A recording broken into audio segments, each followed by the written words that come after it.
Yes, people. We are back live. We are back live on the Sarcasm City TV YouTube for another edition of the Man United podcast, the podcast dedicated to all things Manchester United. So please keep all your comments, all your questions, Manchester United related, please. And it is the Tuesday edition of the show. So I'm joined by Mr. Red United TV himself, Ivorian in the building. Ivorian outside of football. How are you doing? Let's just start right there with that question. Outside of football, you know how it is. Outside. Man's a happy guy outside of football. Yeah, I'm doing well so far, trying to cope. But inside football, it's been abuse, man. Man's been abused. That's how bad it is. It's to the extent, we've been abused just like the way our team got abused. I've been getting abused, and they'll be telling me it's going to last 7 days. Some people telling me they'll come back in 7 months. But then in 7 years, it's getting too much, bro. And you know what the crazy thing is, I've already on top of that, it's the 7th of March. Thank you. And then they use the Manchester United logo to represent the 7th. Yo, if you don't laugh, you'll cry. Yeah, exactly so, bro. I have to say, Flawless, one loss and everything's acting like the whole world has crumbled. Manchester United or shit again, and people forgotten what the good work we have done. And it's so funny. We haven't lost in a long time, in a while, and the way people are moving. Yeah. It's funny, man. But hey, if you don't laugh, you'll cry, innit? You get me? It is what it is. Facts, because people were waiting on it, of course. And like, we'll get into the game. Obviously, you've not gave your thoughts, so we want to hear your thoughts. I'll give my further thoughts, even though I gave them yesterday on the Man United on Monday. But we'll talk about it. And yeah, in regards to that, that's where I'm at with it. Like, yes, it's an absolutely terrible defeat. They were all horrific from the manager to each and every single player on the pitch. But that's all it is. I don't look at this long term. So, of course, we'll discuss Betis. We'll discuss Southampton as well, because they're our next two games. Obviously, Betis on Thursday in the round of, is it round of 16? Either round of 16, yeah. Round of 16, yeah. Round of 16 in the Europa League. And then, obviously, the FA Cup quarterfinals. No, Southampton, on Sunday. But then, obviously, we got the FA Cup coming up after that as well. But as you can see from the title, people, what me and Ivorian will be discussing is the Europa League and FA Cup, even more important after the record defeat to Liverpool. So that's what we will be discussing. Oh yeah, and on a side note as well, big up to everyone who's already locked into the Troops podcast. I was on there holding it down. You know what I'm saying? My bulletproof vest got holes in it. You know got holes in it from yesterday. Like, Lord have mercy. I had Troops on there. Obviously, my Don Carefree, Lewis G, and my favorite Cam as well. Don Hassam. You know what I'm saying? So it's peak, people. It's peak. But let's bump up the likes anyway. Let's get up to 20 likes. Let's do that first and foremost. Let's get up to 20 likes. Hit that like button as soon as you land. Share this across all the socials as well. I know I bang on about this every episode because it helps. Even though the channel's growing, I need it to grow further. I will be adding Ivorian's channel to the title in a sec as well. But share this across the socials. And just as important as that, subscribe to the channel, Sarcasm City TV. And when you subscribe, make sure you hit the notification bell as well. And like I said at the very start, it's the Man United podcast. So this all things Manchester United. So all comments, questions, Manchester United related. Big up to JB who says, big up Flawless. Still can't get over the result. It happens to us way too many times compared to other teams. We'll get to that. I'm going to start it and we'll get back to that. Daredevil says, big up Flawless and everyone else. Love from the USA. The aim stays the same, which is to take it game by game in the league, target the Europa League and the FA Cup. Come on, you Red Devils.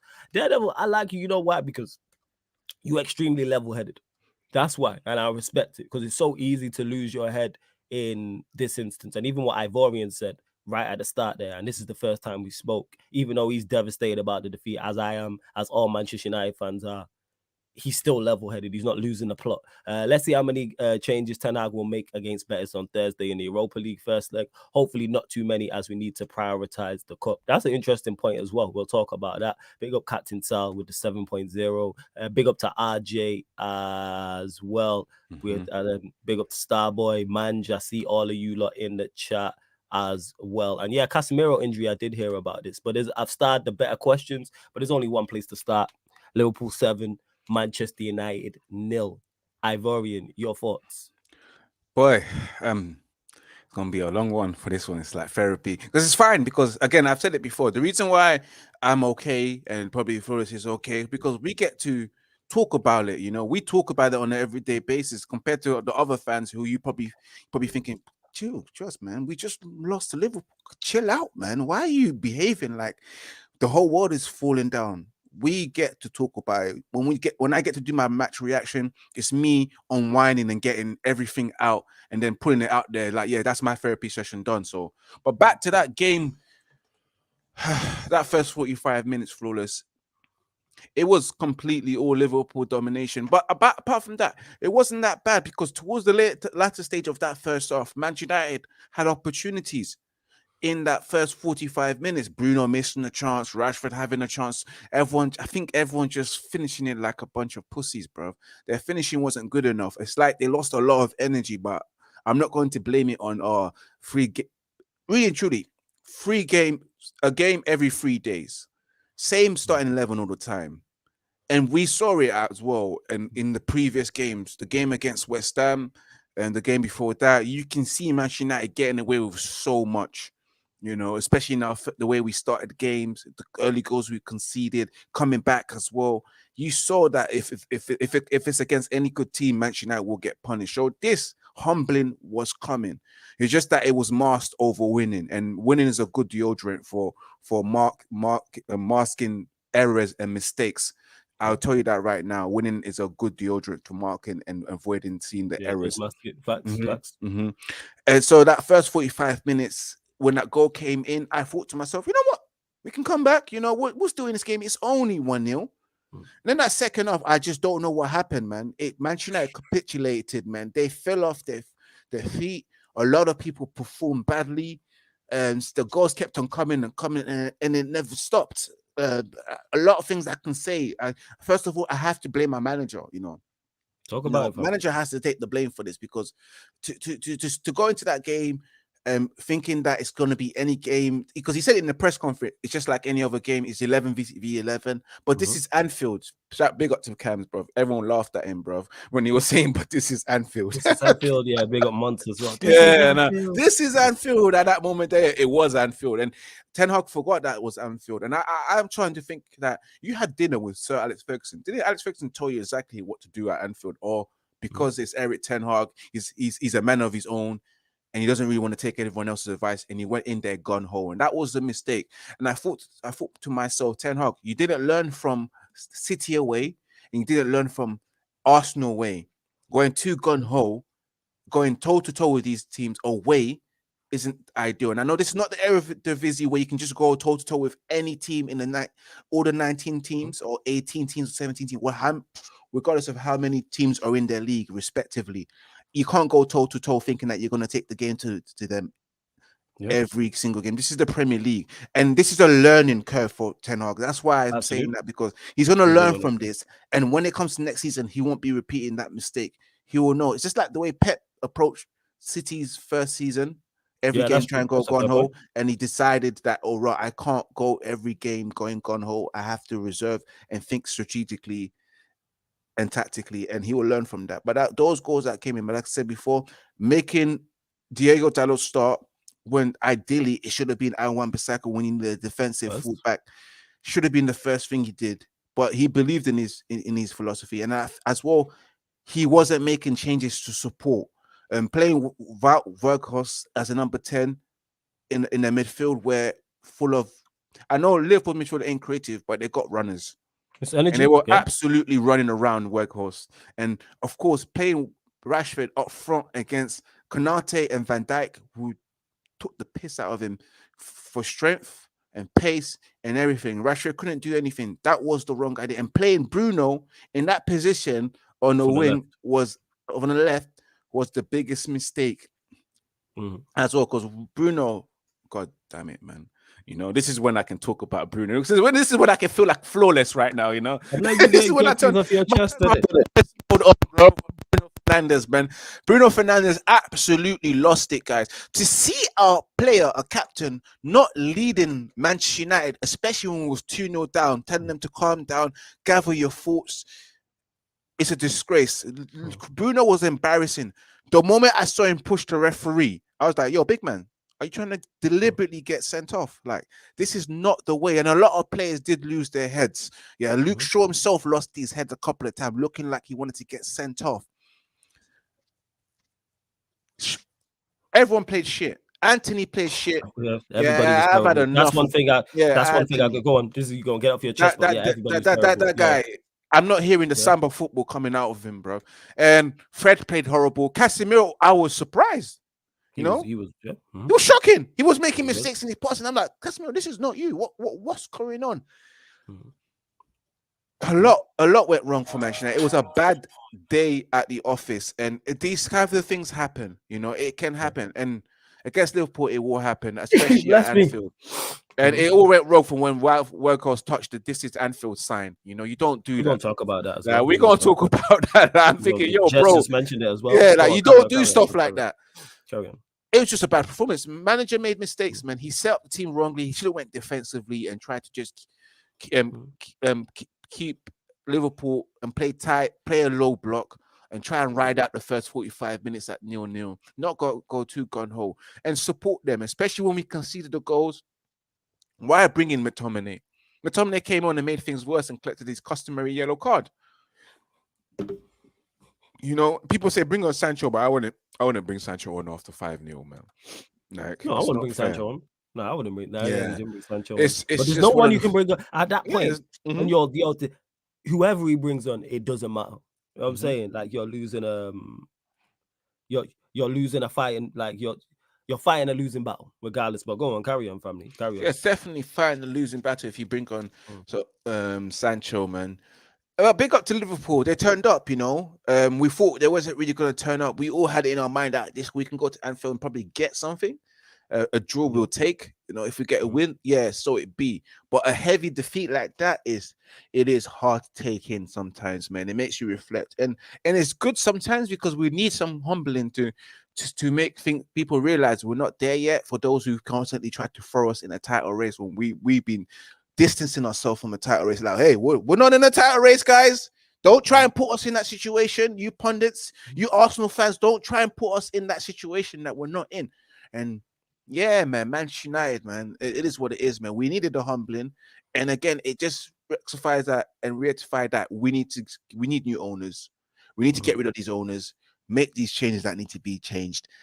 You get me? Like, and again, I will take this humbling for that Carabao Cup win. Like, people been asking this question: would you rather take a win against Liverpool than the Carabao Cup? No, I'll take that Carabao Cup and talk about it, man. Including this 7-0 humbling, you know, and finishing the top 4. I will take that all day, every day. If we had to lose to Liverpool 7-0, it is what it is, man.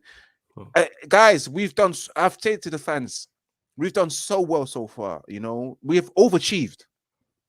Because everyone at the start of the season thought that we'll finish outside of the top 4, regardless of having Eric Ten Hag there, regardless of the signings we've done.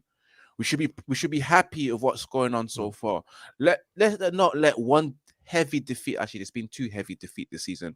Set us back and go all crazy and turn into Karen and Ken's and stop moaning and etc. saying that this ain't good enough. We need to make changes. All of a sudden, Ten Hag is shit. All of a sudden, Sancho shit. Or all of this, like the team is shit. No, man, we've done well, man. Like, we've done well where we are, and we're looking like we might finish in the top 4, maybe cement 3rd place and win another trophy. The season's not done. We're in March. No, absolutely not. Yeah, not. Go on, carry on, fam. There's I know you so got a lot more much to have for your chest. to look forward to, man. Go on. Yeah, no, I've got a lot because everyone needs to just hear it out, man, because everyone's upset, which I understand. People, we just lost 7-0, but I have to tell a lot of people, calm down, bro. Like we have a lot of football to be played, and we've still got 2 more trophies to win at the end of the day, and we've overachieved. We've done well. We've won our trophy, but we've hit our target already. We've hit our target in advance. We've won the cup, and that's what we wanted, a trophy. And we've got that. Yeah, we've lost to our rivals, and we lost heavily. But one day we'll get our revenge. I'm sure we'll get our revenge, and we'll give that back to Liverpool one day. They will hold the corns one day, you know. And Arsenal, you will hold some corn eventually. If it's not us, it'll be someone else. And this is why, Flores, I say, as much as you're in Manchester and I'm in London, I want Arsenal to lose this race so I can give it back to them expeditiously, shamefully, you know. I'm gonna do it for the whole summer because, like, I don't troll Arsenal, you know. I'm a Manchester United fan. I'm used to Manchester United beating Arsenal.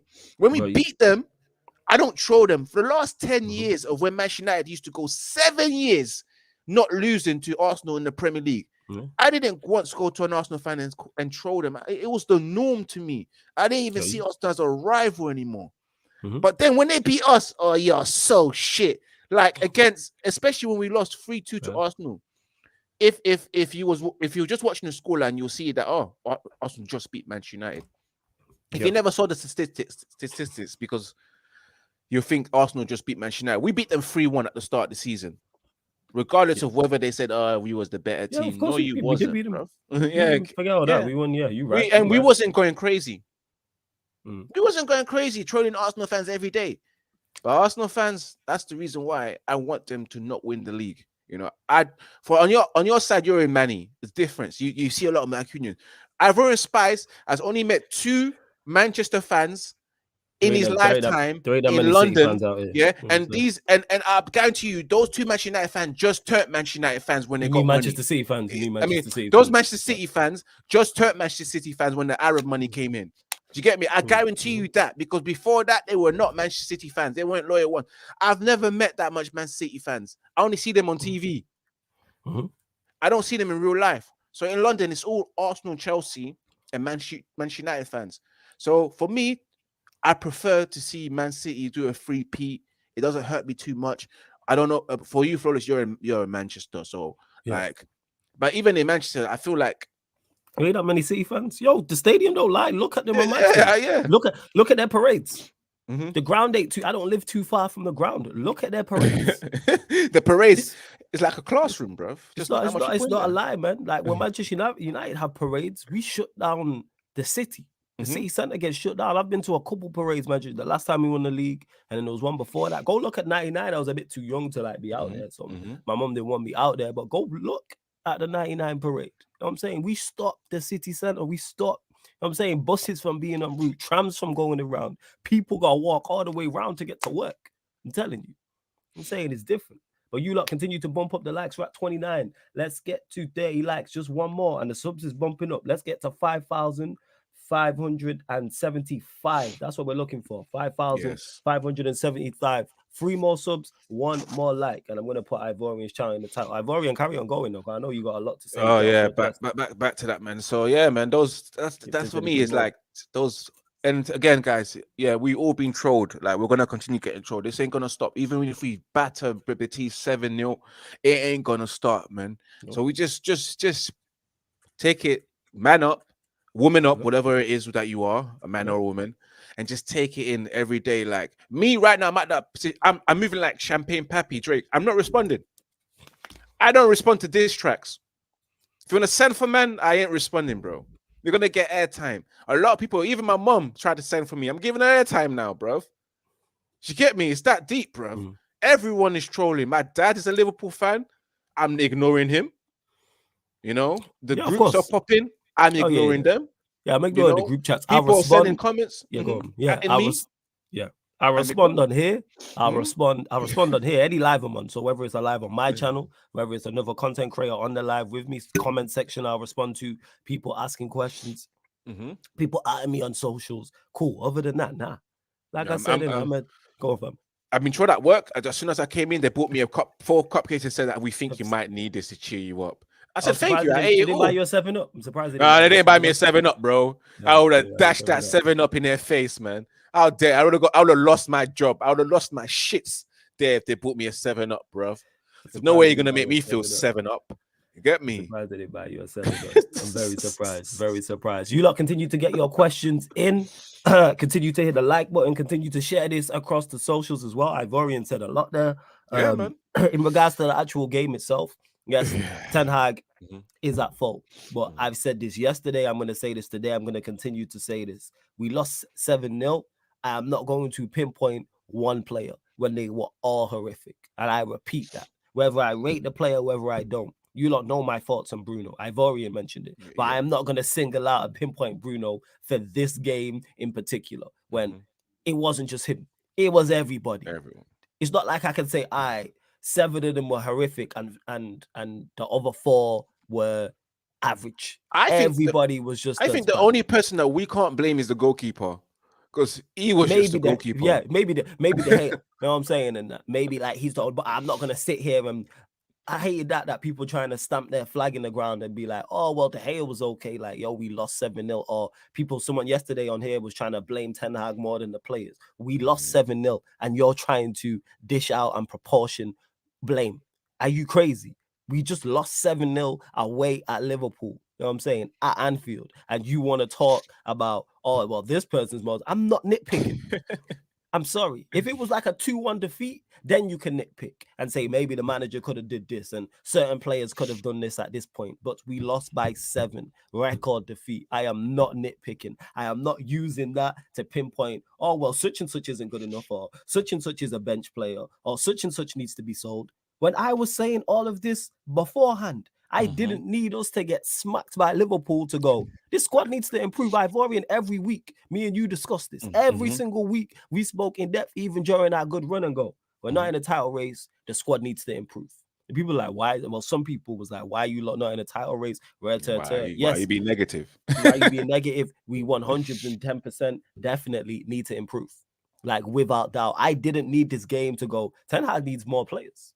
And if you did that, if this didn't open your eyes, maybe pay attention when Ivorian and myself and others are talking about this. I don't get lost. You know what I'm saying? I keep my feet on the ground, whether it's going extremely well or it's going extremely poorly. And we've seen it happen. We've gone from winning the trophy to getting slapped by Liverpool. The highest high and the lowest low.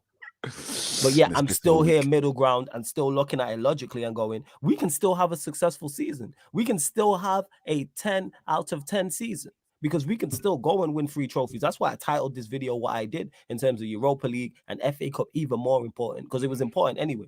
Because there's 2 trophies we can win. We can go and win a treble. Now, after that defeat, the players owe us. And when I say us, I'm talking about us as Manchester United fans. They owe us a response against Betis on Thursday. They owe us a response against Southampton. They owe us a response in the reverse leg against Betis to get through that tie. And they owe us against Fulham. Come international break, we should be in the semi-finals of the FA Cup and the quarterfinals of the Europa League and had a good win against Southampton.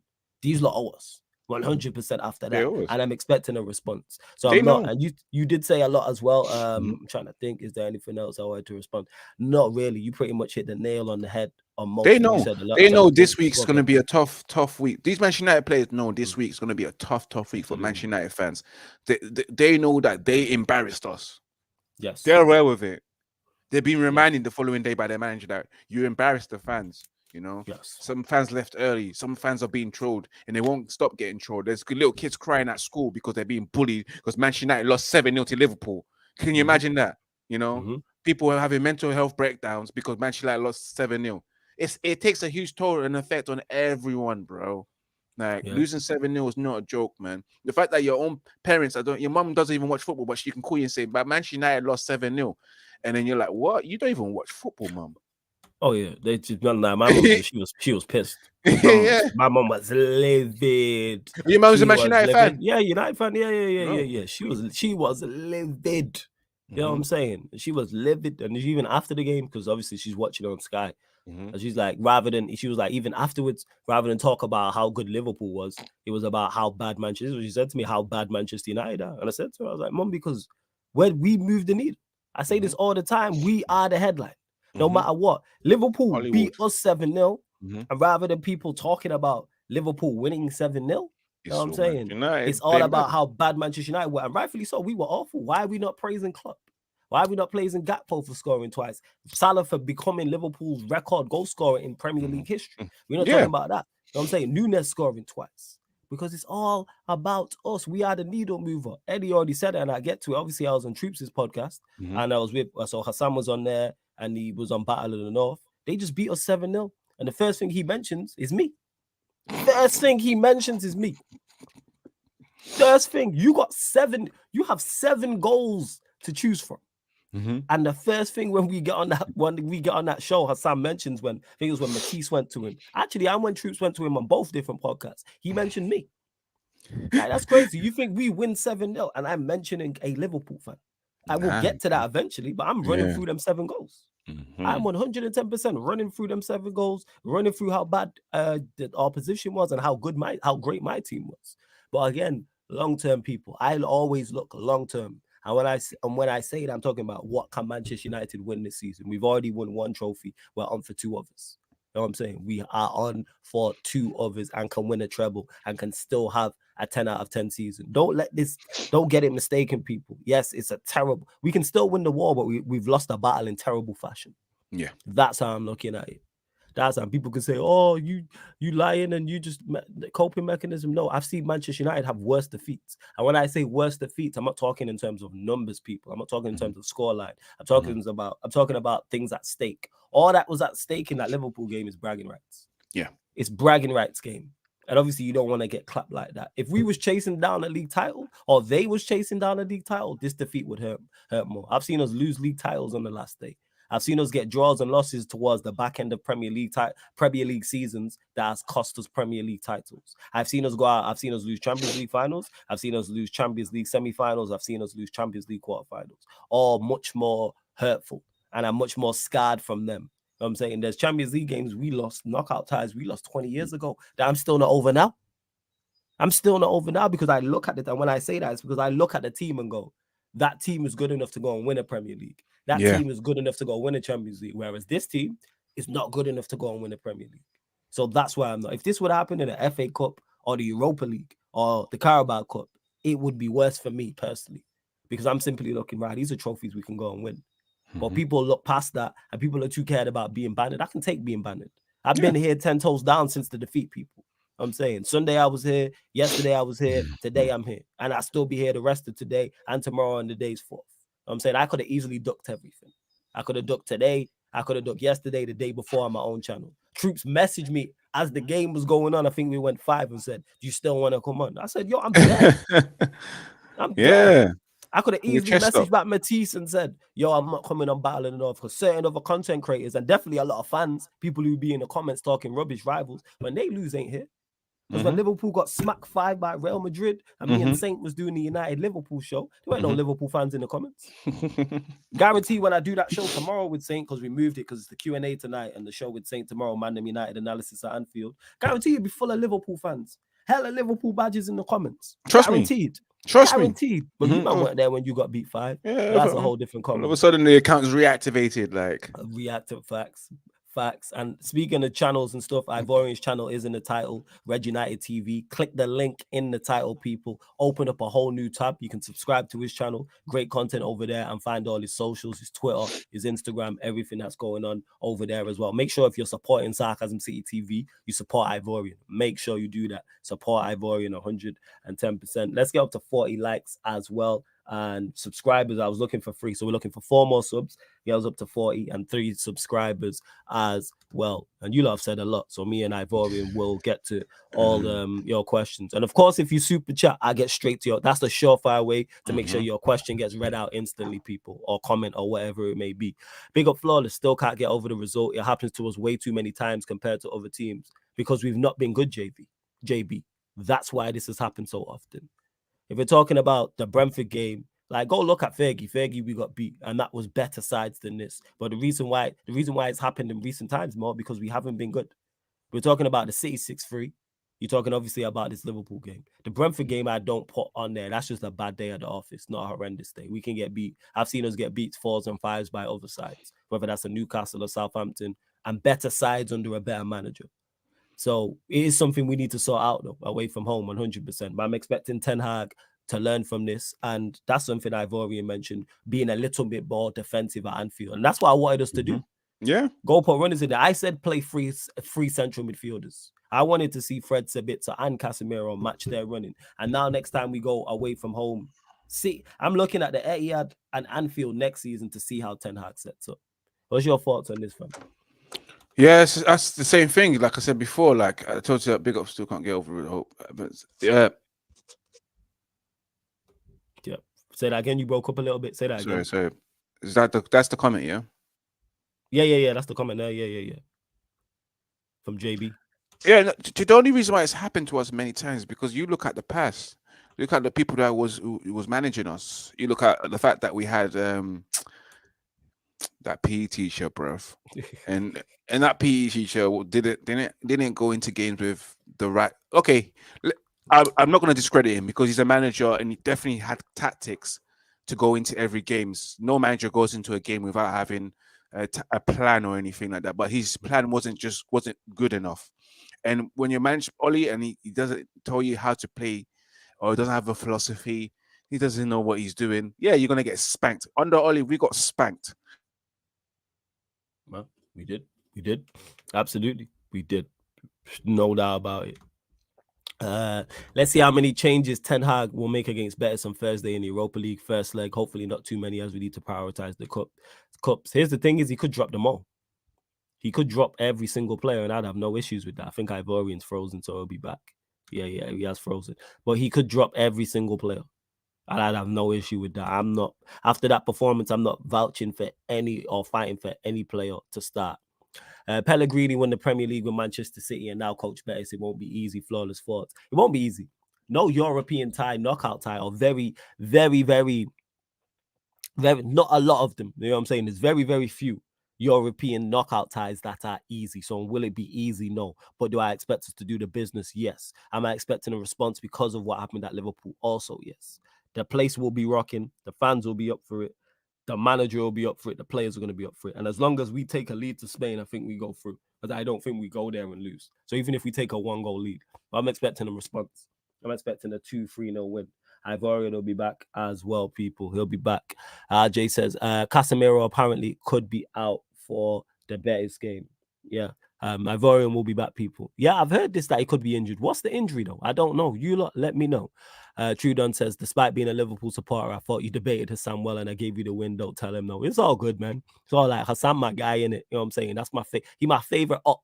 So, and I knew I was going to hold smoke, but shout out to Don Hassan. RJ says, flawless and Spice, would you take Kane? I've said this before, I'll say again, yes, for the right price. Yes.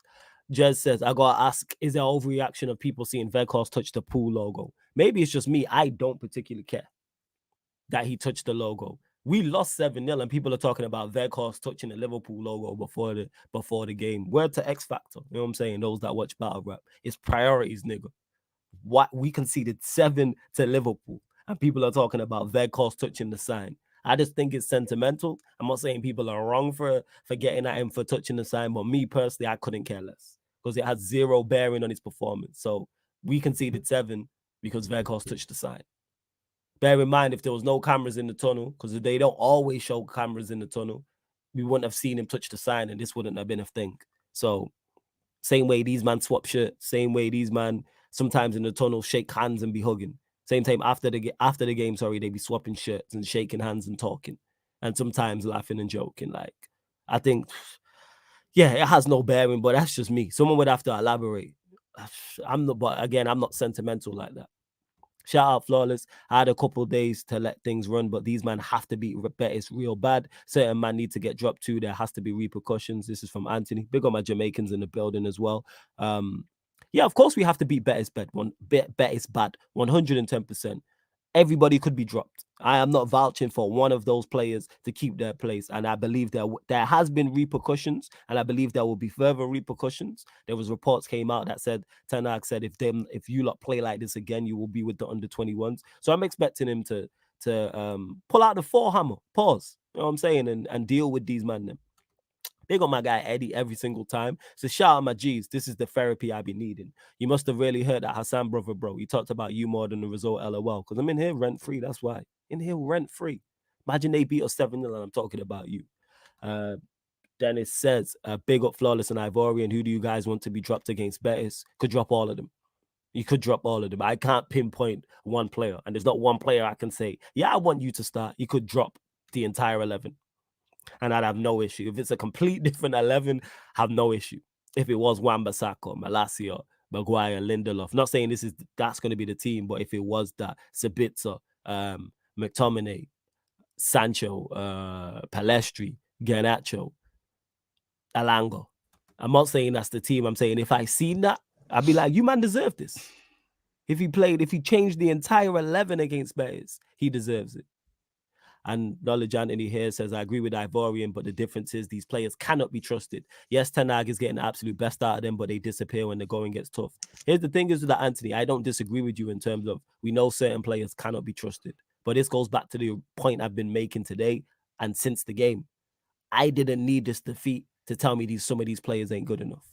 I know where we need improvements. I know we still need at least 3 or 4 players for the first team. I still know we need 3 or 4 players for the squad.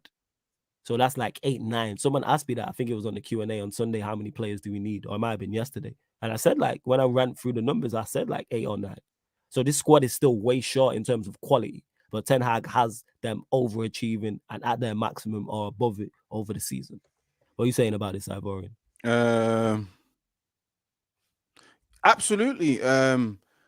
I said, you heard me at the start, during the start of the show. I said Manchester United players kind of don't let that overshadow what we have achieved so far this season under Eric Ten Hag.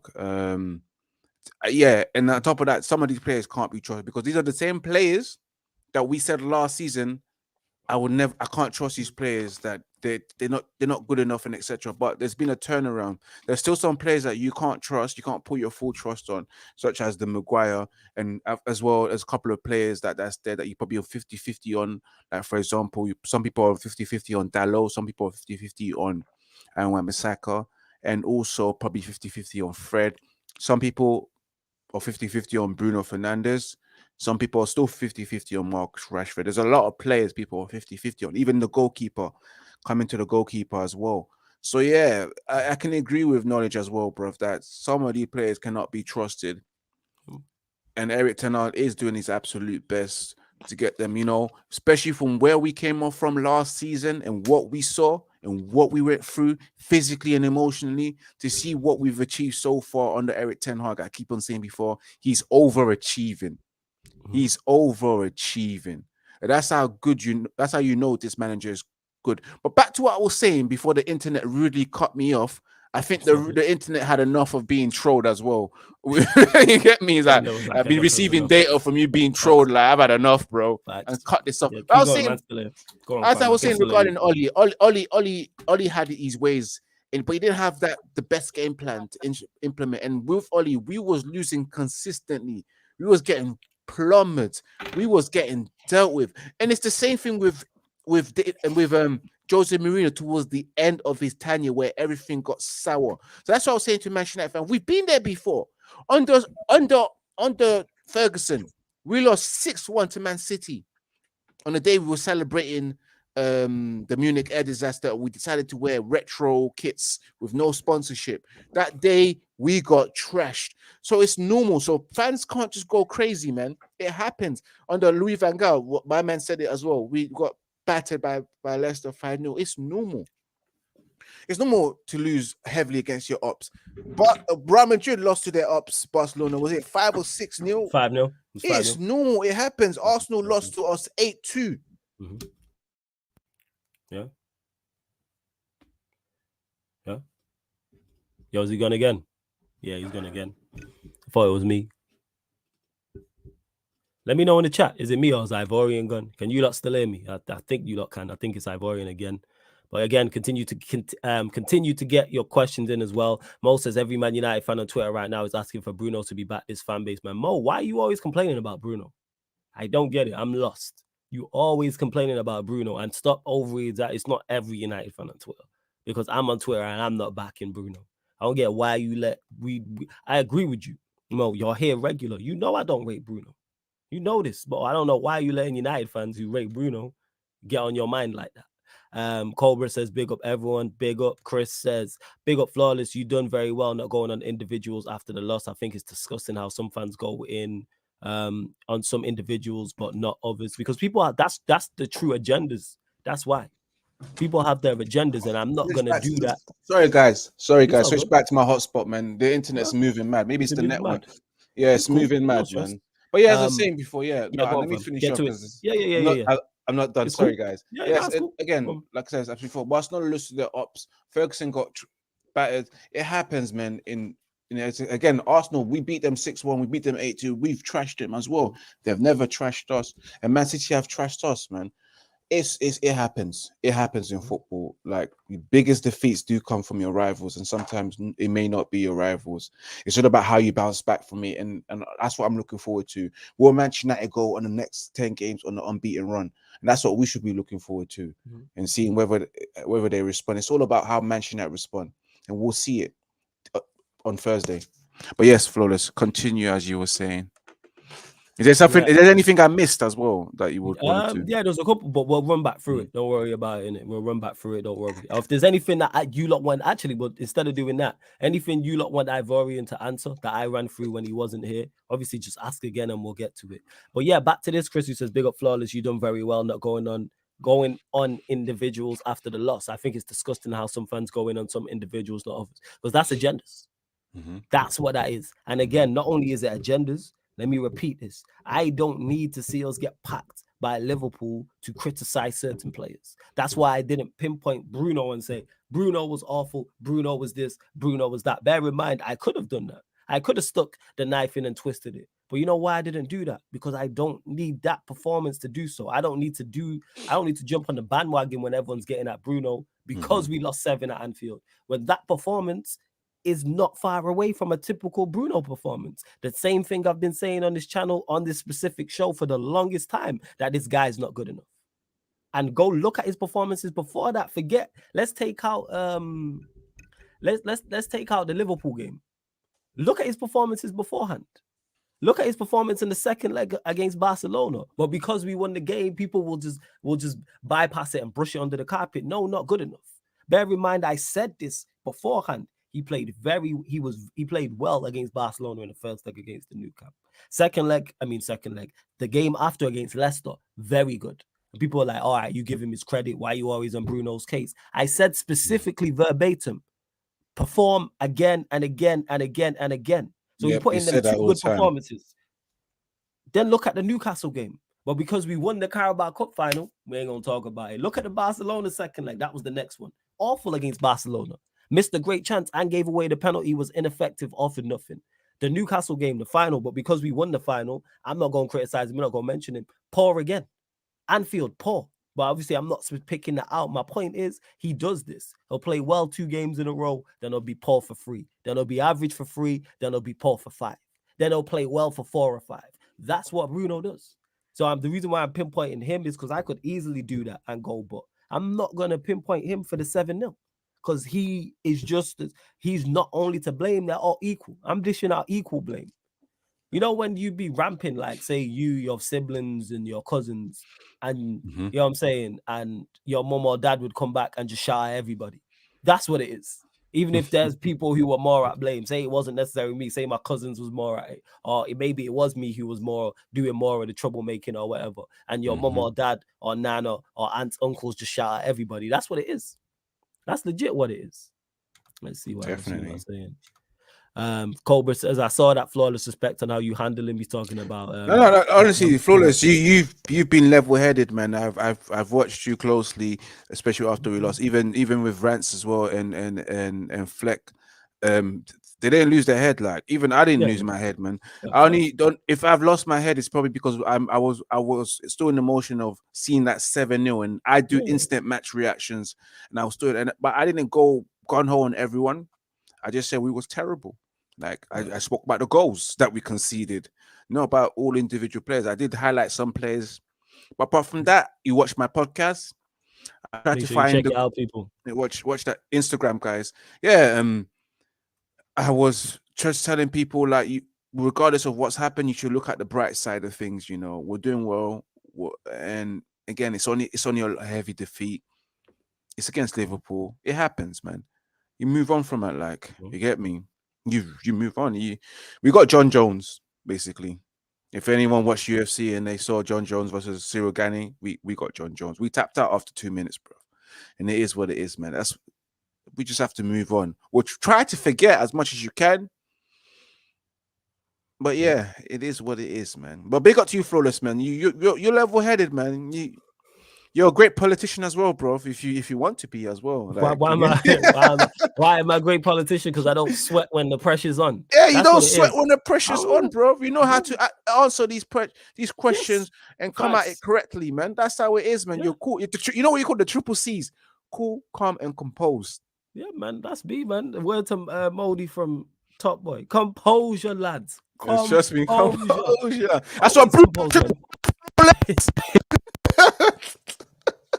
Like, that's it. You know what I'm saying? That's all he did. Moan at man. Facts.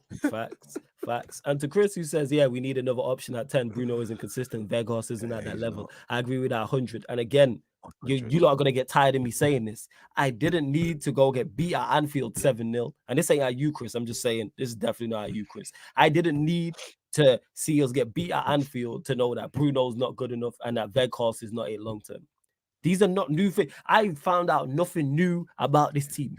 I found out nothing new about these players. Zero. Oh, There's nothing I see them was like, oh my God, I'm shocked. I was shocked by the scoreline, but I wasn't shocked by I wasn't shocked by individual performances. I think our better players, it was just a horrific day at the office. That's what it is. I think your Martinez, Varane, Casemiro, Rashford, just a horrific day at the office. Ten Hag got it wrong. He doesn't normally get it that wrong. And then the rest of the players, some of them I've explained my opinions on in depth a lot of the time. So I don't need a defeat. I'm not going to go overboard because if we had won 7-0, or say we had won the game, then it'd be on the flip side. Yeah, United can go for the league, blah, blah, blah. And Eddie, you're right. The reason why people talk about us more, and this is to the point you was making, Ivorian, about people forgetting Manchester United. I mean, not Manchester United. Other teams have had heavy defeats because it's us, right? I mean, Eddie says here, bro, it's because it's us and we really are everyone's red panty night. We are. You know what I'm saying? I love the analogy, Eddie. yeah, exactly. We are everyone's red patty night. You know what I'm saying? No pun intended, because United playing red. That's legit what it is. Like, that's legit what it is. Let's see where it is. Big up, Daniel. Yeah, I see you, Daniel. Big up. Let's see what's going on. Daniel. Big up Derbs as well, who says, what's up, Flawless in the chat. Large up to you. Let me see what else has been said. You lot continue to get your questions in. Bump up the likes as well. How many likes are we on? 40. All right, let's get up to 45. We're looking for 5 more likes. I know there's at least 5 of you lot who haven't liked it. We're looking for 1 more subscriber as well. Get us up to 5,575. We're at 74. We're at 5,574. We're only looking for 1 new sub and 5 more likes. Pay the toll when you enter the city. Because I know there's people who are new here. Subs are going, that's it. That's the tax you have to pay. And it's free. Hit the like button and subscribe. They're the 2 things you have to do here. Legit. That's all you have to do when you land, because you're clearly enjoying the content. Enjoying the content. And of course, Flawless, there's been some, I don't know if it's actual facts, but there's been some talks and rumors about Bruno's not becoming captain, or his captaincy is, looking like it might be, scrutinized based on his performance against Liverpool. There are players in the dressing room. Apparently there's players that feel like Bruno shouldn't inherit the captaincy armband, where it should be given to Varane, David De Gea, and Casemiro.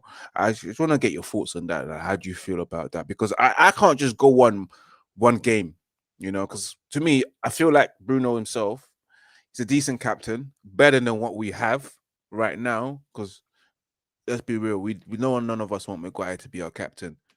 But if you're gonna go for this irrational thoughts of based on a performance that you saw on Sunday, and I know Bruno himself has these erratic behaviors as captain, and he sometimes doesn't set a good example. But do you feel like Bruno shouldn't be Manchester United captain when next season comes? I really think that, I think I've said this before, I'll say this again. Not that I don't care about captaincy, because that's too far, but I think people put way too much stock in terms of the captaincy and put too much value. If you are a captain, you still, what's the word I'm looking for? You still display your captain-like attributes. So I don't think giving Casemiro the armband will make Casemiro do even more. I think he's already doing the absolute most. Same with Varane, for instance, or whoever you think the captain should be. Same with De Gea. I don't think you put the armband on someone and all of a sudden they become Captain America. I don't see that happening. You know what I'm saying? I really don't see that happening. That's just me, though. Go on. What are you saying? I was gonna say, run a poll. Can you just run a poll and just ask Go on. What's the chat? Who do you think should be Manchester United captain next season? Varane, De Gea, Casemiro, or Bruno? Okay, cool. Let's see what the chat's saying. Before we get to that, big up to Daniel, because he just gifted out a Sarcasm City TV membership. I can't put it up on the screen because it doesn't, but yes, big up to Daniel who did that. I don't know who he gifted it to. If you want to join the membership, the link's in the pinned comment, people. Check it out. Many great perks, including how to get on the channel, plus more. Big up to Daniel because he's been a member for a long time. 3 different levels. You got Sarcasm Citizen, Sarcasm City Soldier, Sarcasm City General as well. But yeah, all right, I do this poll now. Who should be Manchester United captain? Yeah. All right, cool. for next season. Yeah. De Gea. Like captain. Cool. Who do you think it should be though? While I do this poll. To be honest with you, I'm okay if it's Bruno Fernandes. I'm not going to complain about it too much because I think he's been a good captain so far. If anything's better than Maguire, but I wouldn't be opposed to sticking to Manchester United traditions of the most experienced, the person with the most appearances becomes the captain, and that's that has been Manchester United tradition of having the most experienced player as the captain, as we saw with before that it was Rooney, before Rooney it was Rio Ferdinand and Vidic, and then Gary Neville, Roy Keane. It always went to the most senior player, and it should have went to David De Gea as soon as Ashley Young left. But Wally again made a mistake. You don't make someone that just come in 6 months that doesn't know fuck all, doesn't know nothing about the company, doesn't know where the nearest shop is to become the Manchester United captain. You don't do that, bro. You basically make other people that's been there for so long, that's given their blood, sweat, and tears, and probably have won trophies for the club yet. Like David De Gea, think, bro, I've been here my whole entire life. I should be captain. Like, what's going on? 10 years. But to me, it should go respectively based on Manchester United tradition in the past to David De Gea should be club captain. So you're saying De Gea, though. The poll's up, people, anyway. So go vote on the poll, and we'll leave that up for the entire show. So who should be United? Yeah, man, just look at Winter Surfer, bro. Hey, he just doesn't stop. We got Bruno, we got De Gea, we got Casemiro, we got Varane. Surprisingly, Bruno now 15%, De Gea 31%, Casemiro 54%, Varane 0%. Let me put my Varane got 0%. I'm surprised about that. You know what I'm saying? Yeah, hilarious in the poll for captain. Yeah, Surfer, just make sure you lot win tonight, innit? You know what I'm saying? That's what I know, like, man says 7 options in that. Business tonight. You know what I'm saying? Make sure you lot do the business. But yeah, Varane on 0%. I'm surprised about that. Casemiro out in the lead at 53, and now it's Bruno 20, De Gea 27%. Damn. Like people loving Casemiro. Yeah, the guy don't speak English though. Is that a problem for you, Flawless? Someone not speaking the language being captain? Yeah, because you can't get your point across as well as you would want to. Exactly. That's what I would say. So that is an issue. But I don't put too much stock in captaincy. I really don't. I don't put too much stock in captaincy and go, yeah, we should be this person should be captain over this person. It's kind of like Vegas touching the side. It's not a priority. To me, it's not a talking point. There's bigger issues at stake than who should be captain at Manchester United. There's bigger problems, is what I should say. There's other things that need to be addressed in terms of just the quality of the squad rather than who's captain. How about we get this first 11 pattern? How about we get the squad pattern? How about we get rid of some of these players? That's what I would say.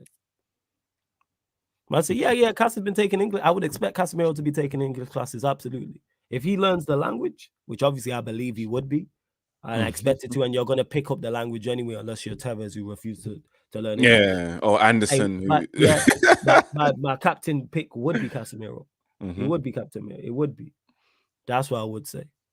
But who would be yours next season? Me, I like I said before, I go with tradition of how Manchester United have always been the most senior player becomes captain because they've been there, they know the tradition, they've done it all, and they know exactly what this club means, and they can pass their experience on to the younger lads. And it should be again David De Gea, who was meant to be captain, and then I don't know what happened and got stripped of captaincy under Oli because he told the truth, because he spoke the truth.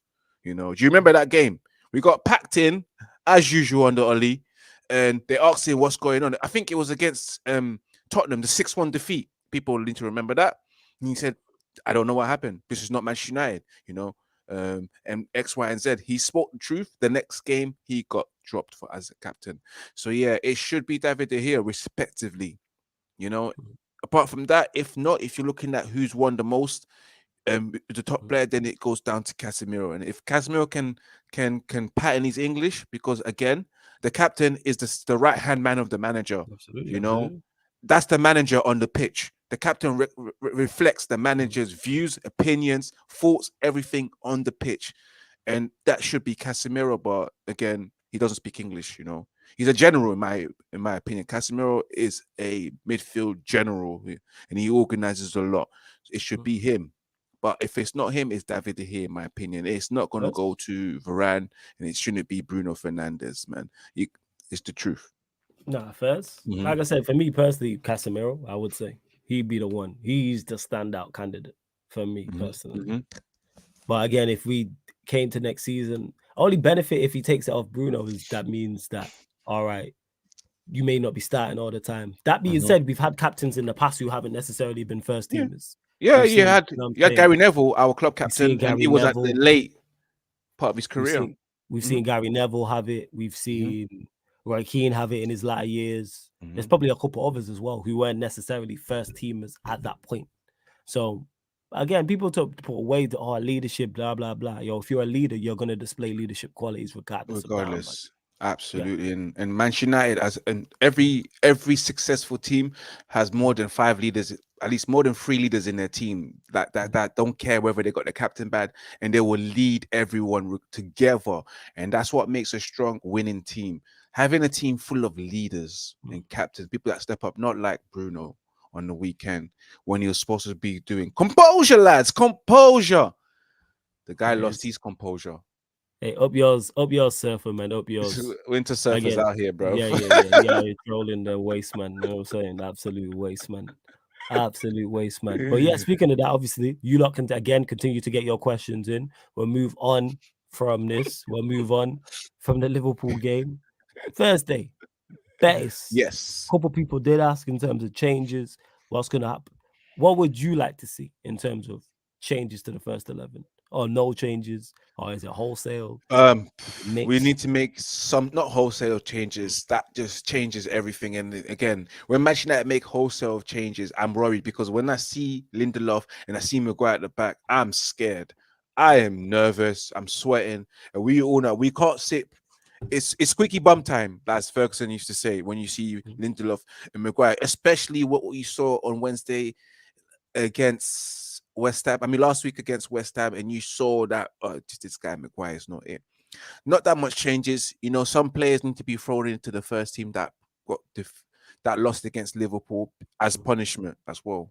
They need some punishment, and which means if you have to burn man to the bones, fatigue, if it has to be as punishment, let it be, man, because they deserve it, because they embarrassed us Manchester United fans. You know, they embarrassed their kids as well. They embarrassed their wives, their partners, their family.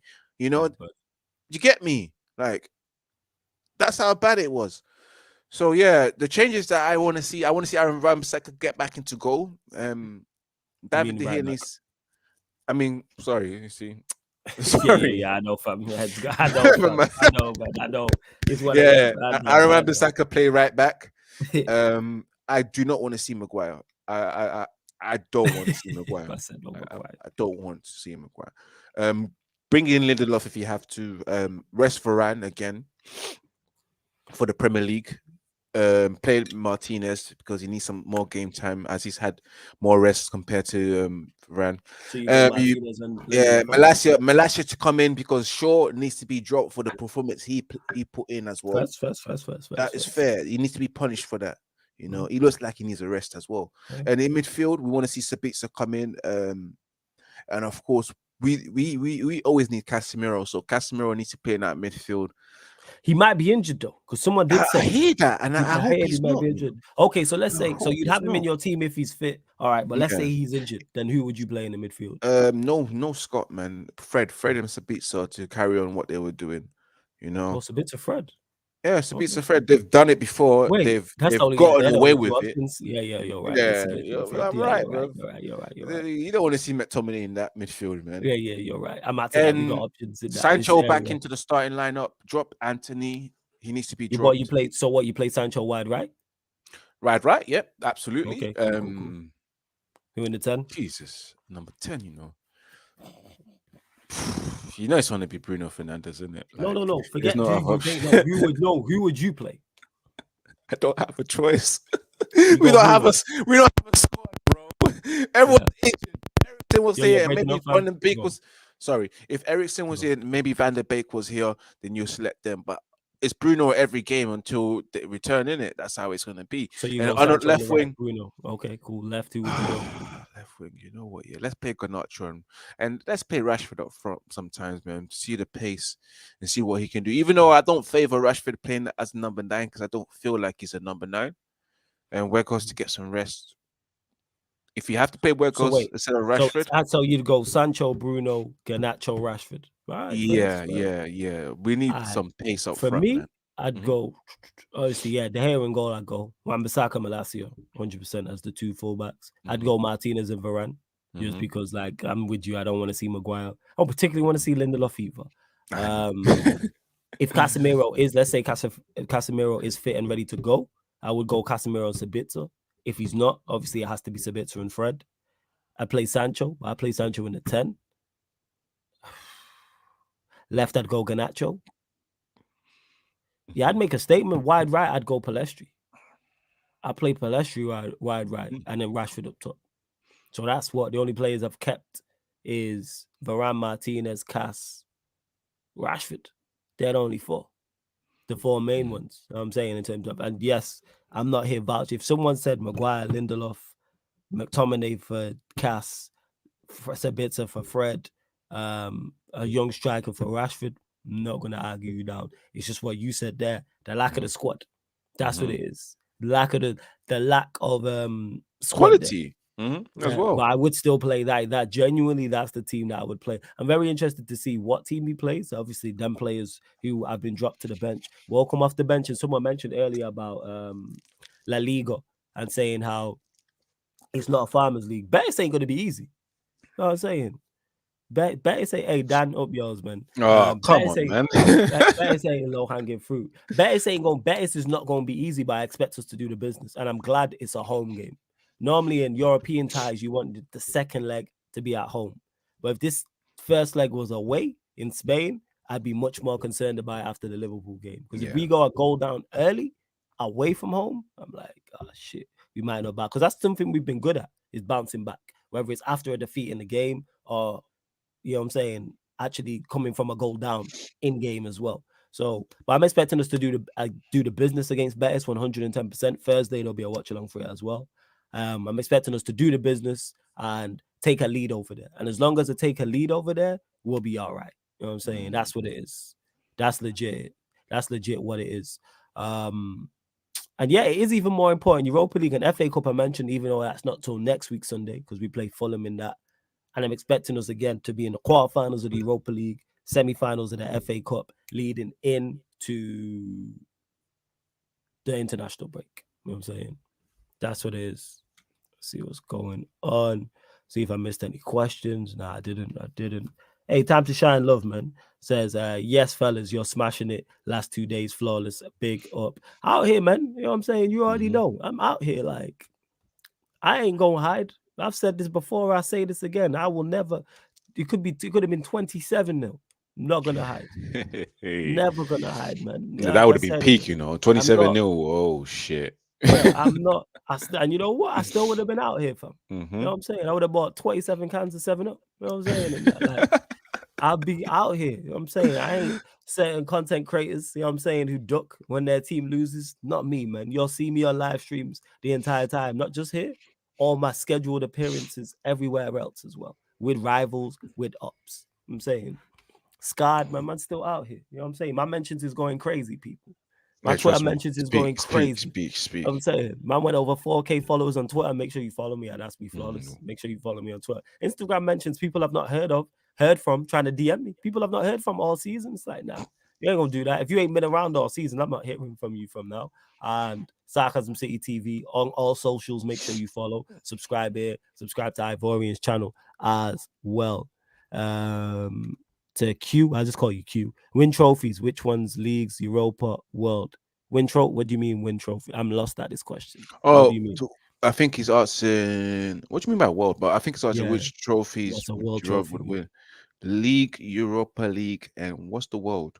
I don't know what the world is. I'm lost. I think he You know needs what to I'm saying? rephrase that. Yeah. And I can only Chris, think of this is Club World this is Cup. the crazy part because I discussed this with Hassam and we mentioned this, and people are like, "Oh, you capping?" No, I'm about winning trophies. Do I want to get beat in this fashion? No, but I'm all about winning trophies. And I said this to Hassam, and I say it again.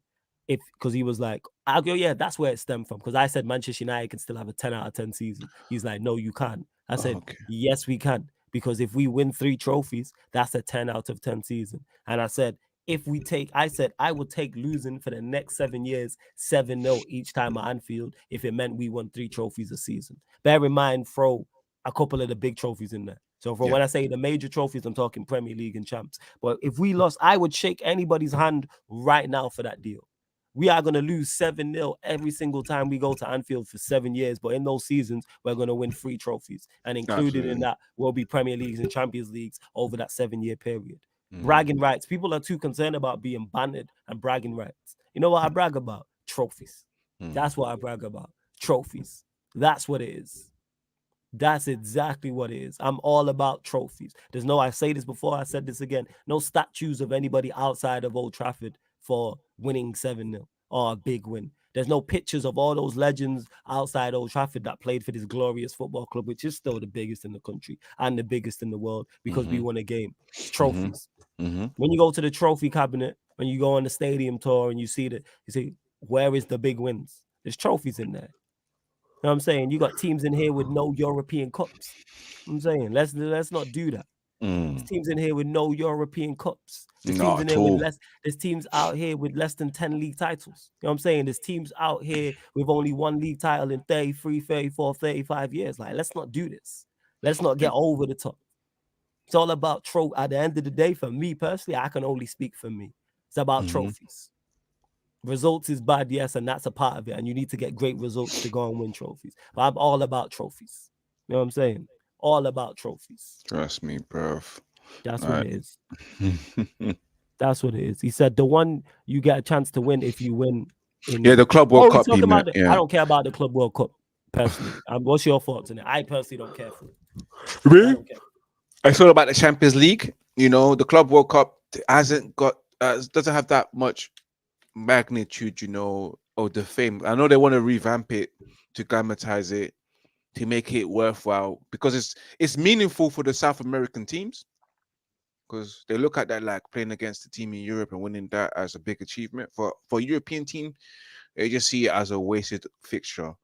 But yeah, it's all about the Champions League for anyone that supports a club in Europe. The Champions League is the ultimate prize, you know. That is what it is. People wake up, want to become football players to win the Champions League and win the World Cup. And those are the 2 trophies. The Club World Cup is just a side thing, you know. It's like winning the Super Cup, the European Super Cup, or your Community Shield. It means nothing to me at the moment until we see a better competition, as when they revamp it and make it more competitive. Maybe it might have meaning to it.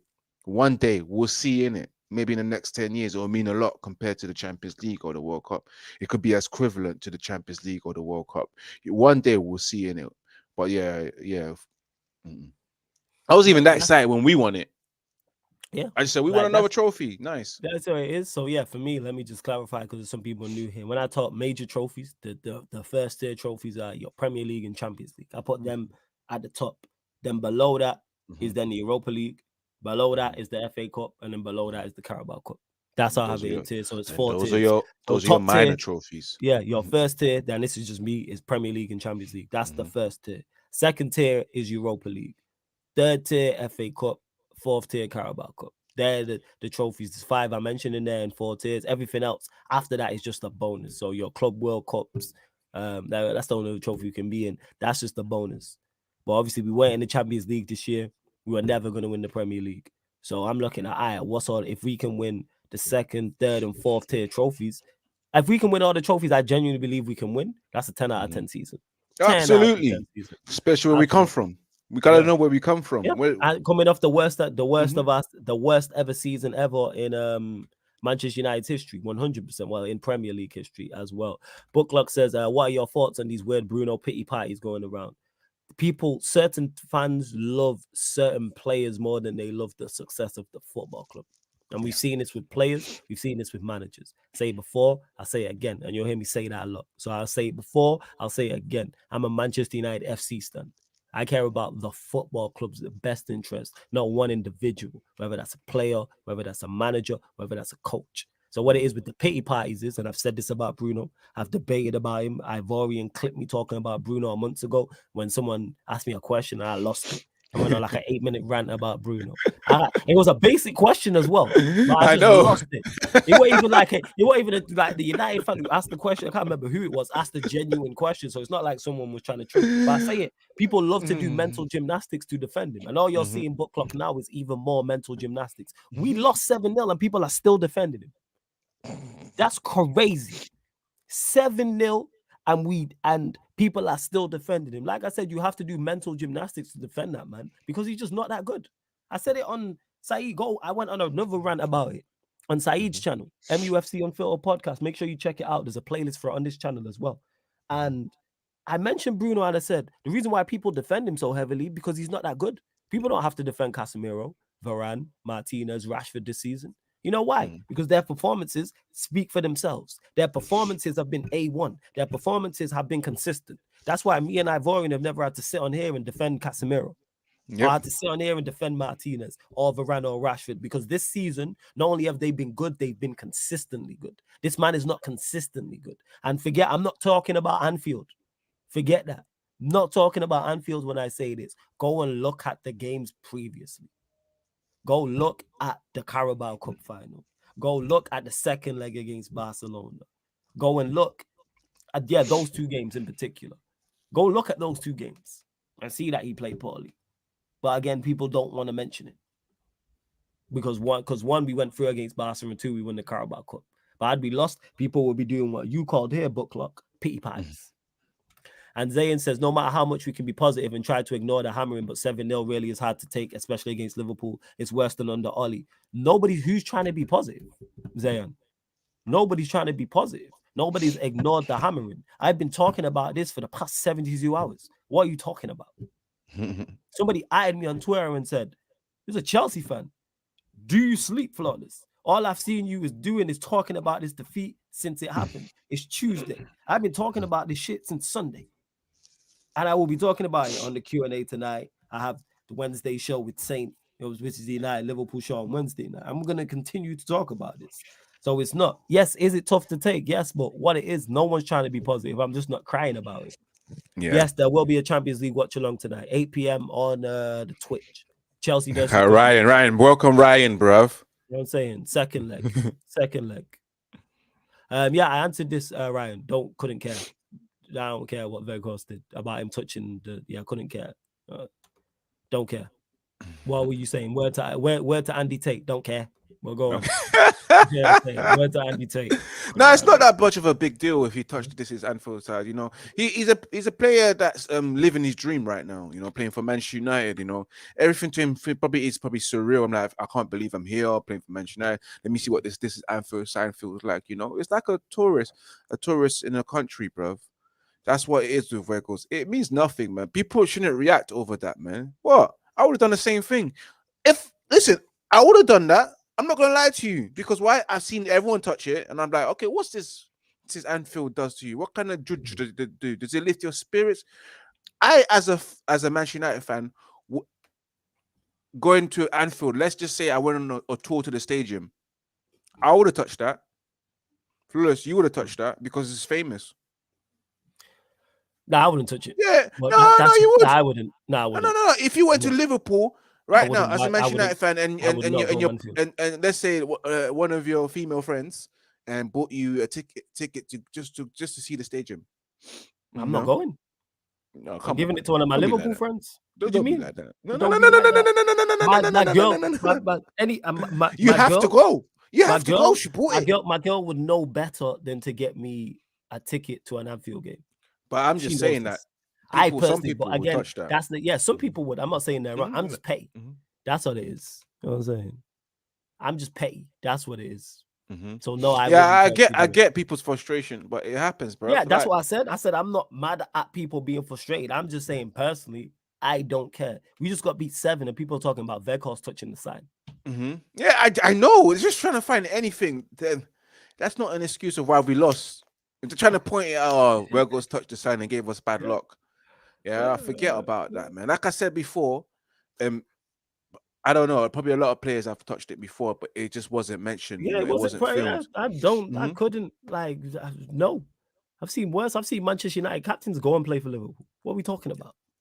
Yeah. Again, people ain't old enough to know these type of shits. You know what I'm saying? I've seen this happen before. Manchester United captain, a guy who's a legend at the football club, go and play for Liverpool, score against us at Anfield, and celebrate. I've seen this happen. Obviously, this is slightly just before my time. I went watching like that. But I was slightly older as a kid, and I seen it. I'm like, right, that's crazy. Seen these things happen. I've seen Yeah. our legends go and play for Manchester City. Mm-hmm. My favorite every striker has played for Manchester City. One of my favorite goalkeepers has went and played for Manchester. I've seen these things like, Schmeichel. Yeah, yeah, it we've seen happens. Tevez go and move to City and then celebrate. Again, I'm not emotionally invested like you lot. I look at it logically. It's a job to these men. Because I know I'll still be here. Ivorian will still be here in 50 years. Still talking, supporting Manchester United. Like, regardless, whether we're on this channel or not in 50 years, is a whole different conversation. But we'll still be supporting the football club, is my point. Yep. Yep. For a lot of these players, people need to realize this is business. This is a job. And I seen that. Ronaldo's a prime example of that. I love Cristiano Ronaldo and what he did for Manchester United. One of my But favorite footballers of all time. One of my favorite Manchester United players of all time. I still wanted him gone. I didn't want him back in the first place. I wanted him gone the entire time he was here because he wasn't what was best. And we seen that he doesn't have Manchester United's best interests at heart. And that's okay. Because I understand he don't love us like that. yeah. Again, you don't want to be loved. No, man, they love the old game. Word to Riley Freeman, man. Game recognized game and game recognized game, and you lot are looking kind of unfamiliar right now. You got too much. You lot got too much emotion and too much love for these players. Understand, this is a business to the majority, not all, but this is a business to the vast majority. And they don't love the football club. It's a check. It's a Yeah. job. You see, Kay said it right there. Ronaldo can touch the sign and it will be okay because he earned his respect, and the fanboys will be fine about it. Yeah. You know that's true. And if Ronaldo touched it, they'll be like, no, it's okay. No, it's Ronaldo, Yes, isn't it? Naveen. Yes, Naveen. Yes, Paulins. You're right. Paulins. It is Yes. Paulins, yeah. It was Paulins. And to Ryan, who says, I can't lie, I think it's disgraceful what Vegas did. You're a Manchester United player and you touch the sign. I'd be pissed off, to be honest. And then he goes on to say, let me see the other part. You play for Manchester United and you do that. I'd be disgusted if I were you, to be honest. Here's the thing, Ryan, you're not me. So this is why. You know what I'm saying? Like, let's clarify that. You're not me, so that's why I'm not disgusted. You can be mad about things, but you're an emotional you, so it makes sense why you would say this. I'm not emotionally invested to these players like this. I keep repeating this over and over, and this pisses people off that myself, Ivorian, and others haven't reacted to this defeat. How they've reacted. People want us here on crying, tears down my face, shouting, going mad, being meme. No, I understand what this is, and again, I'll repeat this again. I've seen worse defeats, so no, I'm not disgusted by it. No. I'm not. Taku says you don't think the Reds were fired up by that. I don't even think they seen it. I don't think they seen it. I personally don't think they cared. I think it had zero bearing on the result and the performance personally. That's just my opinion. I could be wrong, but that's my opinion on it. Let's see what's going on. Like I said, I'm not saying you lot I'm not saying you lot are wrong. You lot are wrong. I'm just saying I personally don't care.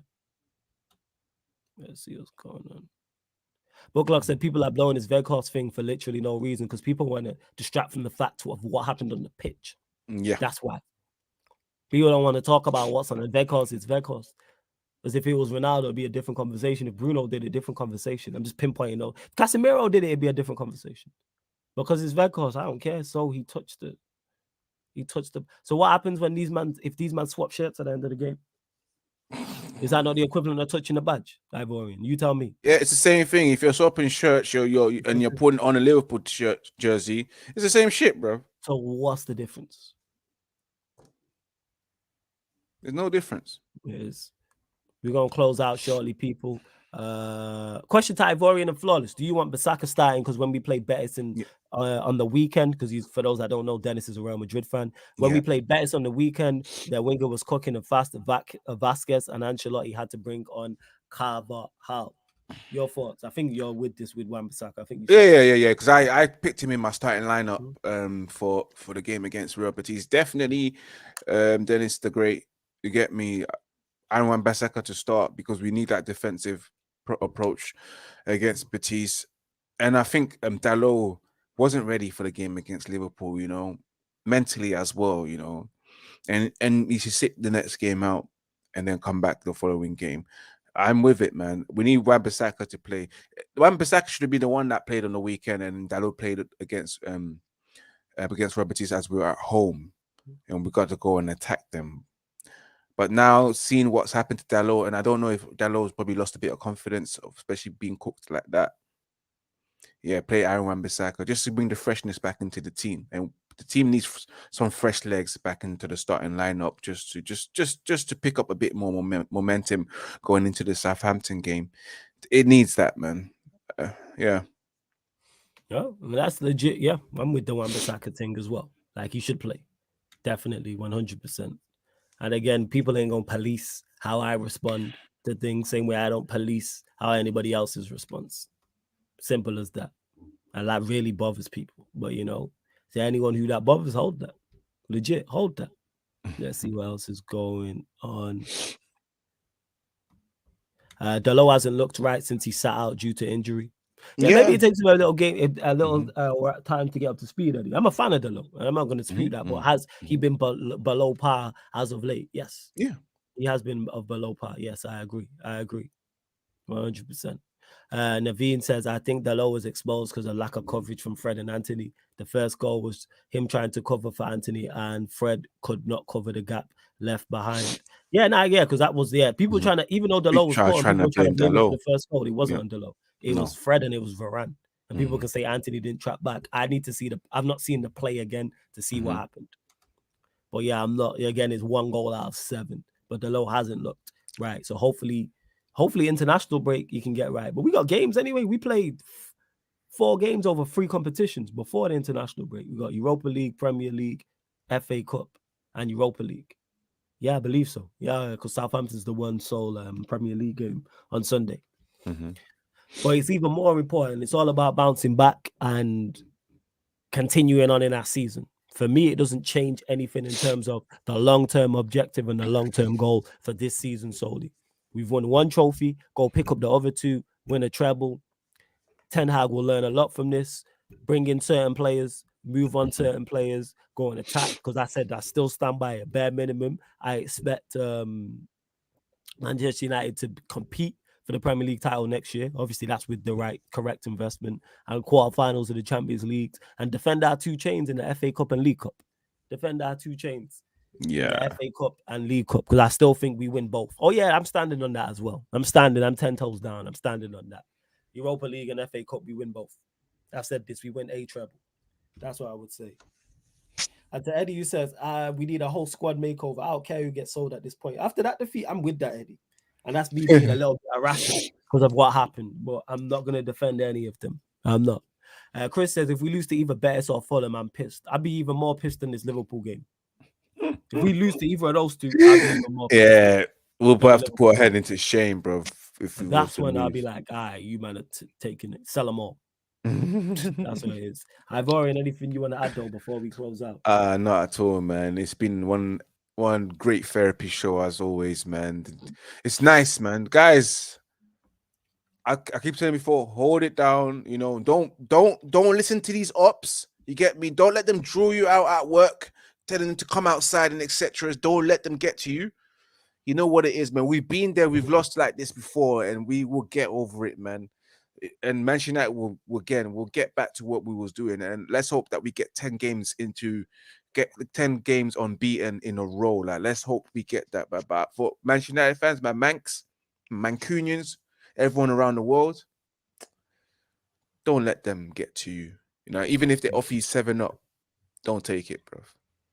You get me? Facts.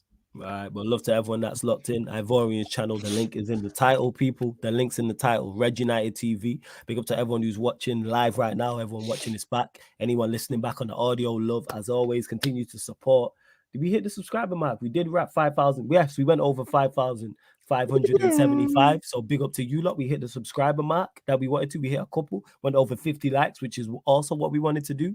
Coming up today, people, Tuesday. So we've got the Chelsea versus Dortmund watch along. That's the second leg, Champions League. That won't be here, though. It's on the Sarcasm City TV Twitch. So download the Twitch app for free. You sign up for free. And then that way, the same way you watch and comment on YouTube is the exact same way on the Twitch, people. So get over there around 10 minutes before kickoff. Just 10 minutes before kickoff, and then after that, I know it's Tuesday, but it'll be the Sarcasm City Sports Q&A. You normally get it Wednesday, but I've switched the shows. So tonight you will get the Sarcasm City Sports Q&A, and obviously the Manchester United Liverpool show, Man United analysis at Anfield, myself and Saint, which is going to be another complete train wreck. Yeah, you know what I'm saying? It's crazy. And yeah, Chris, this is a valid point before we got to this. Someone mentioned this. Remember all those fans saying Eriksen wasn't good? I'd pray for an Eriksen return right about now. Yeah, Eriksen's bad in transition, remember? And shouldn't play away at big games because he'll get caught in transition and he's not good enough.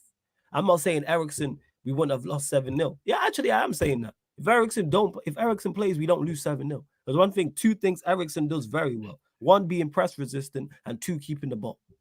They're two things Eriksen does very well. And another thing, on top of those two things I mentioned, he's one of our better players.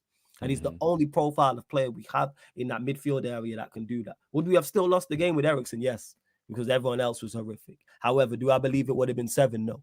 But I don't want to hear about transition, because after we got beat by Arsenal, it was Eriksen this, Eriksen that in regards to transition. Now we got beat 7. How come? Imagine Eriksen was playing. We had Fred and Cass in there. And Casemiro, my guy, that's my done. Fred, no, he's a squad player at best. Well, let's not disrespect Eriksen. This is a very, very valid point. Extremely valid point.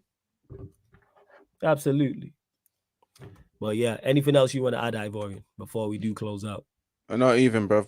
Guys, as always, remember to subscribe, smash that like button, of course, and of course, post your comments after as well. And of course, do follow me. Follow me on Twitch as well. I'm like 4 away from 50. So if you guys got Twitch, just go and follow me on Twitch. You know, I just want to hit the milestone 50. You know, that's what I want to do right now. So those follow, and then follow Ivorian Spice _Spice, man. You get me? I'm out here, man. I'm out here keeping it cool, calm, composed, and everything as well, and we're running the jokes as always, man. I ain't gonna let this defeat put me down. We rise up to the occasion, man. That's what we are as Manchester United, man. We should be rising up. And I'll tell you guys again, composure, lads. And again, keep it united. And remember to keep it Sarcasm City as always, bruv. Yeah, you get me? Love to everyone that has locked in. The Man United podcast will be back. Won't be Thursday because we'll be doing the Betis game, and then you'll get the United Arsenal show. So Friday, myself and Eddie will be back with this 4:30 p.m. But love to everyone that's locked in. It's been the Man United podcast live on the Sarcasm City TV YouTube. Thank you very much for tuning in.